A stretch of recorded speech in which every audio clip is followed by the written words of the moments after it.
En esta pieza voy a analizar qué se está diciendo sobre el boletín número 45, cuando señaló que se cumplirá el magisterio con el compromiso de abrogar la reforma educativa, afirman López Obrador y Moctezuma Barragán.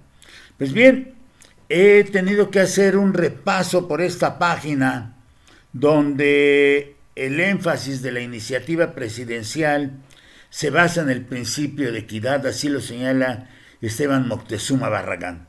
Pero ¿por qué ir al 1 de abril? ¿Por qué, si ya han pasado algunos días, por qué ir a esa fecha?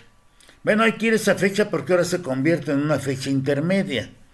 Hay bloques de fechas, 12 y 13 de diciembre, para conocer la iniciativa presidencial de reforma al artículo 3 constitucional que presentó ante el Congreso de la Unión el presidente constitucional Andrés Manuel López Obrador. 24 de marzo y 27 de marzo, fechas en que el dictamen sobre el proyecto de dictamen del artículo 3 constitucional se aprueba en comisiones, pero no se ha votado hasta este momento en el Pleno.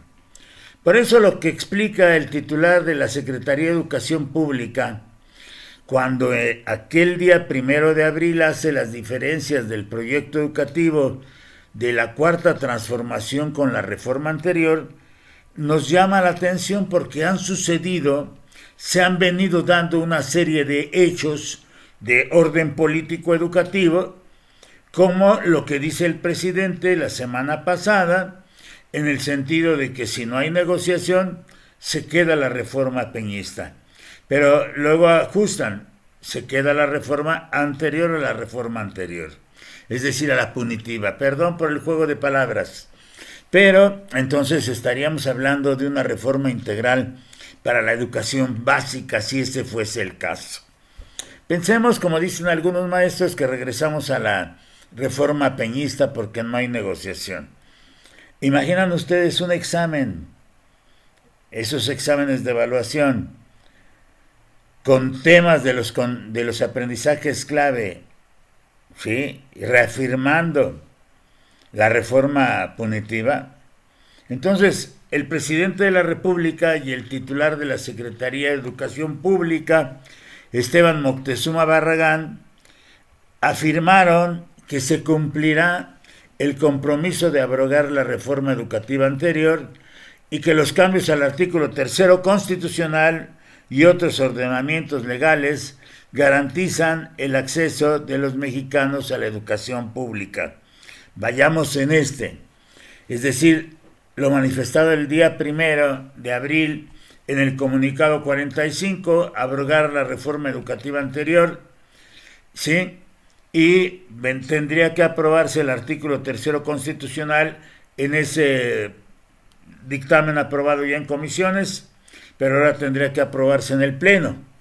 Es decir, aquí lo que estamos observando es el entramado político entre grupos como la CENTE, el CENTE, Maestros por México, las manifestaciones verbales del presidente de la República en el sentido de la negociación, de una apertura al diálogo, y creo que es un diálogo al que la Coordinadora Nacional de Trabajadores de la Educación no se niega.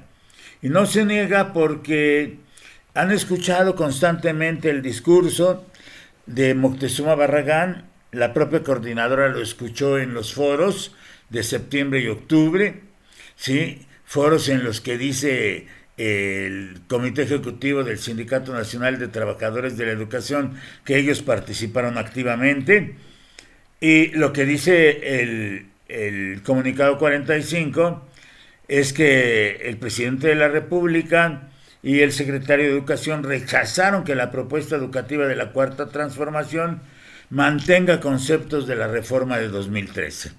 Esto habría que verlo.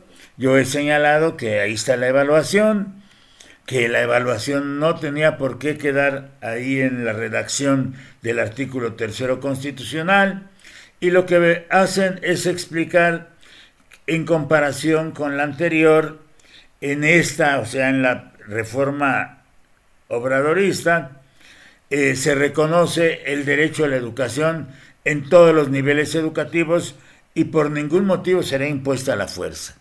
Y de aquí se desprenden ya situaciones.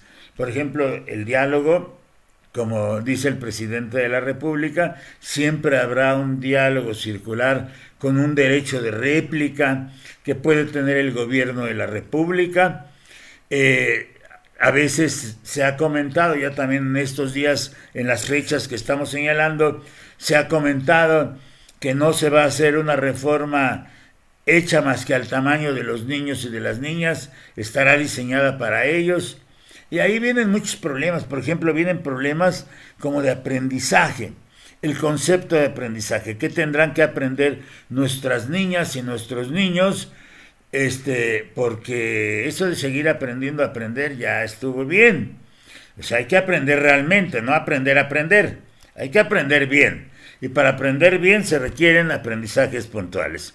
Por eso el presidente de México dijo que las maestras y los maestros en activo y jubilados deben saber que se cumple con el compromiso de abrogar la reforma educativa anterior. Estoy en el comunicado número 45, que es un comunicado muy importante de la Secretaría de Educación Pública, porque además el presidente de la República señala que el gobierno anterior llegó al extremo de imponer la reforma por la fuerza, con una campaña de desprestigio al magisterio donde se les degradó, se les humilló y se les colocó la responsabilidad de la baja calidad educativa. Es decir, todo iba sobre los maestros. Maestros desprestigiados, maestros degradados, maestros a los cuales se les responsabiliza de la calidad educativa, pero habría que ver, vean mi video que se llama ¿quiénes son los culpables? El examen de PISA 2015, donde yo explico qué ha pasado con la construcción, qué ha pasado con los aprendizajes y cómo los secretarios de educación peñista equivocaron la estrategia. Y entonces, lo que dice el mismo comunicado 45, dice que en conferencia de prensa advirtió que algunos de los dirigentes magisteriales no siempre actúan bajo principios democráticos y no consultan a la base, por lo que el diálogo no debe ser compromiso más que de partes, no corporativo, sino horizontal, ciudadano y democrático.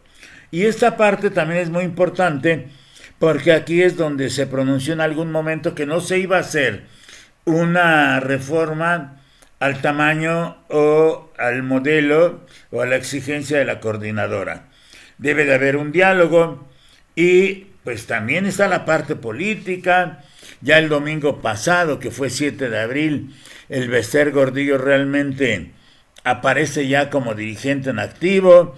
El día 8, en un comunicado de Maestros por México, prácticamente están destapando al Bester Gordillo, pero el día 1 de abril el presidente de la República señaló que al fortalecer las escuelas normales públicas, sus egresados estarán mejor preparados para desempeñar su trabajo educativo, por lo que serán la población objetivo preferente para prestar el servicio. Es decir, los egresados de normal serán los primeros en esta idea a quienes se les deberá de otorgar la plaza. No lo dice así, pero yo lo infiero y que no creo que mi inferencia sea mala, porque si han estado en la escuela normal, ya lo he comentado en otros videos, han hecho una tarea fuerte. Han permanecido el último año muy cerca de las escuelas, de los colectivos escolares, de padres de familia, de las acciones reales de educación. Y el gobierno, pues la función del gobierno es garantizar que haya justicia, y la justicia es darle más al que menos tiene. Y es darle la mano, dice el presidente de la República, al que se quedó atrás para que se empareje y que caminemos todos juntos. Es humanismo, enfatiza. Entonces ya está colocando también el enfoque de un modelo educativo que no conocemos hasta este momento, pero que se tendrá que conocer porque el secretario de Educación Pública en ese comunicado 45 lo que dice es que con la creación del Servicio Profesional Docente y el Instituto Nacional para la Evaluación de la Educación se impuso una evaluación coercitiva que escaló a la represión del magisterio, por lo cual se priorizará un diálogo profundo e incluyente con las maestras, con los maestros, para reconocerlos como agentes de transformación nacional y de derecho a la mejora continua a través de la capacitación, de la formación y de la actualización. Es decir, 3 conceptos. Yo creo que el concepto de capacitación aquí no va. Para nosotros nada más va formación, que es la que se hace en las normales, y la actualización para maestros en servicio. Y esta actualización debe de ser un proceso donde se afine una maquinaria técnico-pedagógica que tenga como base diversas bases: la psicológica, la pedagógica, la metodológica, la curricular, la de gestión, ¿sí? La de gestión educativa, y que a partir de ahí, como lo que se ha venido diciendo desde aquellos días del inicio de abril en las mañaneras, ¿sí? Se ha afirmado que el énfasis de la iniciativa presidencial se basa en el principio de equidad y la búsqueda de una educación, y ahí vienen los conceptos: pública, gratuita, pluricultural, pluriétnica en todos los niveles educativos, con un enfoque para la vida y el desarrollo profesional y no en conceptos parciales, de corte fundamentalmente administrativo, centralistas y de mercado. Es decir, se deslindan de esos conceptos, de los conceptos del mercado, de los conceptos centralistas, de los conceptos administrativos, y habría que ver el concepto de la excelencia. Por eso lo que afirma el secretario de Educación Pública cuando refiere a la reforma de 2013, ahí ignoró la educación especial, indígena y normal superior, por lo que refiere que esa reforma de 2013 ignoró esas educaciones: la educación especial, la educación indígena, la educación normal, la educación superior, y afirma que porque con la entrada en vigor del nuevo acuerdo educativo se va a garantizar el fortalecimiento y la obligatoriedad de la educación básica, media superior y superior, para permitir el acceso a todos los aspirantes a ese nivel educativo. Y este acuerdo, comunicado 45, explica el contenido de la reforma y en ese sentido dice que los procesos de evaluación no estarán ligados con la permanencia en el empleo, como se hizo con la reforma educativa, e indicó que el nuevo acuerdo educativo considera la prohibición expresa de realizar políticas similares. Es decir, que la evaluación no estará ligada a la permanencia, pero así como dejaron la evaluación en el artículo 3 constitucional, está ligada al ingreso y está ligada a la promoción, y de tal forma pues sigue siendo laboral. Por eso el secretario de Educación Pública indicó que el proyecto educativo nacional garantiza el respeto a los derechos del magisterio y el fortalecimiento de las escuelas públicas normales, la transparencia, la creación de un sistema de promoción. Ahí aparece el escalafón vertical y horizontal, sin invadir la certeza y estabilidad laborales como ocurrió en el régimen anterior. Reaparecerá el escalafón nacional, es decir, el tipo de evaluación tendría que cambiar. Dejemos que esté marcado, pero veamos, cambiará el tipo de evaluación, porque lo que está sucediendo es de que no se está cortando de raíz la reforma anterior. Por eso los criterios que van a utilizar, que no serán por supuesto homogéneos, que no serán transversales en la evaluación para sustituirlos con un enfoque regional. Va a haber un enfoque regional que recoja la experiencia de las maestras y de los maestros en clase. Y así, igualmente, ese comunicado 45 es importante porque explica que la currícula escolar implantará o incorporará las materias de civismo, de educación física, de música, de derechos humanos y educación ambiental, y que no se va a limitar al aprendizaje de la lectoescritura, la matemática y las ciencias, como se hizo con el modelo educativo anterior. Entonces, si el concepto de educación integral es válido, hay una mayor amplitud en cuanto a la educación física, la música y en cuanto a aspectos de derechos humanos y educación ambiental, que son las educaciones emergentes, y el regreso del civismo como tal. La propuesta presidencial en materia educativa, dice Esteban Moctezuma Barragán, prevé la creación de mecanismos transparentes para que los maestros no sean sujetos de prácticas corruptas y acoso para obtener ascensos, plazas e incluso realizar trámites administrativos. Y así finalmente ese acuerdo 45, el acuerdo en el que Esteban Moctezuma Barragán, señala que el presidente López Obrador y el propio secretario Moctezuma Barragán destacaron que la nueva escuela mexicana incluirá de manera gratuita el otorgamiento de alimentos a los alumnos en zonas marginadas, a diferencia de la política neoliberal que cobraba por ese servicio. Entonces vamos a ver cómo se va a llevar a efecto la llamada nueva escuela mexicana, porque tratan de cuidar el desvío de recursos y que también dentro de todo este modelo no nada más los niños sino los maestros también reciban sus salarios en tiempo y forma, y trabajará con los gobiernos locales para federalizar los servicios educativos.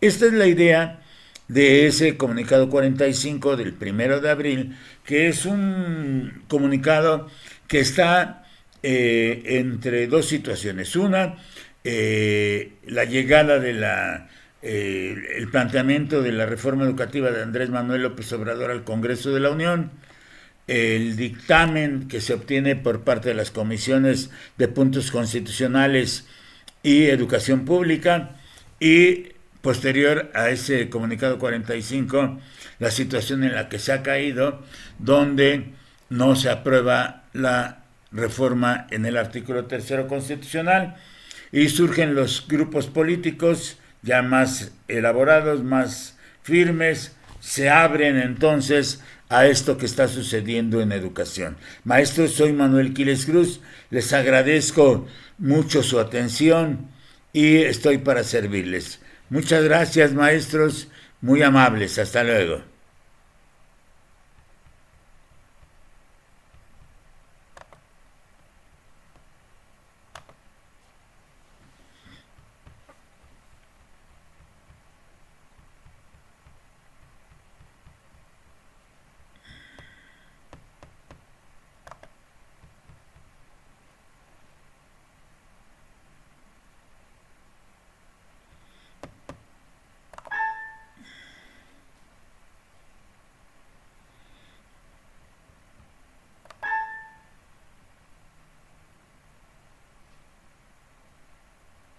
A ver, ¿por qué no le...